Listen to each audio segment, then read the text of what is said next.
Hello friends, welcome back to our channel. আজকে আমি নিয়ে এলাম দারুণ পুষ্টিকর একটা রেসিপি। আজকে আমি বানাবো সজনে ডাঁটার মাছ দিয়ে একটা রেসিপি। তো সেই জন্য এখানে আমি দেখো গাছ থেকে পেরে নিলাম টাটকা সজনে ডাঁটা। তো এই টাটকা সজনে ডাঁটা দিয়ে রেসিপিটা বানালে দারুণ লাগবে খেতে। তো এখন আমি সজনে ডাঁটাগুলো খোসা ছাড়িয়ে কেটে নেব।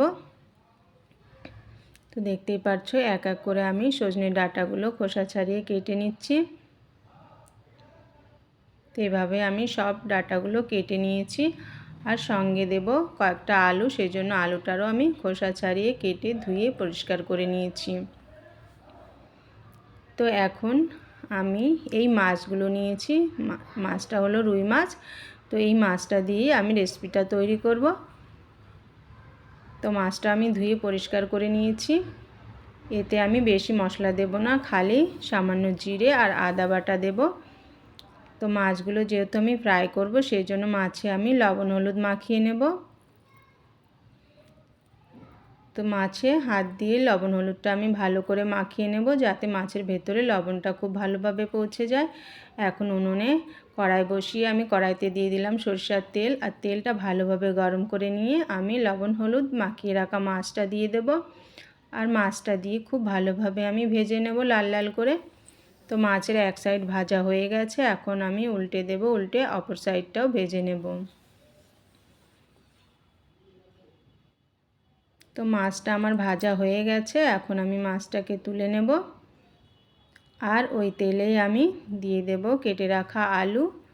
আলুতে সামান্য লবণ আর হলুদ দিয়ে আমি আলুটাও একটু ভেজে নেব। এইভাবে নাড়িয়ে চাড়িয়ে আলুটা একটু ভেজে নিয়ে আমি কেটে রাখা সজনে ডাঁটাটাও দিয়ে দিলাম, আর সজনে ডাঁটাটা দিয়ে আলুর সঙ্গে ভালোভাবে মিশিয়ে নেব। আর একটু নাড়িয়ে চাড়িয়ে আমি দিয়ে দিলাম লঙ্কা গুঁড়ো, স্বাদ মতো লবণ, আর দিয়ে দিলাম হলুদ গুঁড়ো। এখন সব কিছু আমি ডাঁটার সঙ্গে মিশিয়ে নেব আর একটু ভালোভাবে কষিয়ে নেব। তো এভাবে নাড়িয়ে চাড়িয়ে আমি ডাঁটাটা খুব ভালোভাবে কষিয়ে নিয়েছি। এখন এর মধ্যে আমি দিয়ে দেব পরিমাণ মতো জল।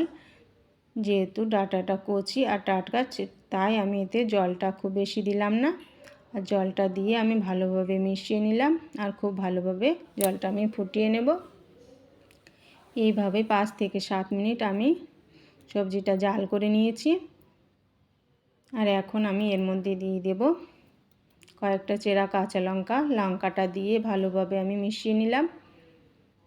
আর এখন দিয়ে দেব ভেজে রাখা মাছগুলো।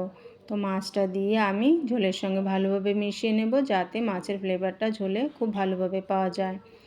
আর এখন আমি সবজিটা ফোড়ন দেবো, সেই জন্য একটা পাত্রে নামিয়ে কড়াইটা পরিষ্কার করে কড়াইতে দিয়ে দিয়েছি সরিষার তেল, আর ফোড়নে দিয়েছি গোটা জিরে আর জিরে আদা বাটা। জিরে আদা বাটাটা ভালোভাবে একটু ভেজে নেব।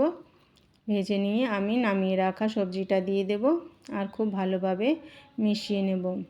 আর এভাবেই আমি কয়েক মিনিট ভালোভাবে জাল করে নেব। তো বন্ধুরা, কম তেল মশলায় এই সজনে ডাঁটা রেসিপিটা তোমাদের কাছে কেমন লাগলো কমেন্টে অবশ্যই জানিও। আর ভালো লাগলে লাইক শেয়ার কমেন্ট করো। চ্যানেলে নতুন হলে প্লিজ চ্যানেলটিকে সাবস্ক্রাইব করে দিও। তো আজকের মতো এখানেই শেষ করছি, দেখা হবে নতুন রেসিপির সঙ্গে। সকলে ভালো থেকো, সুস্থ থেকো।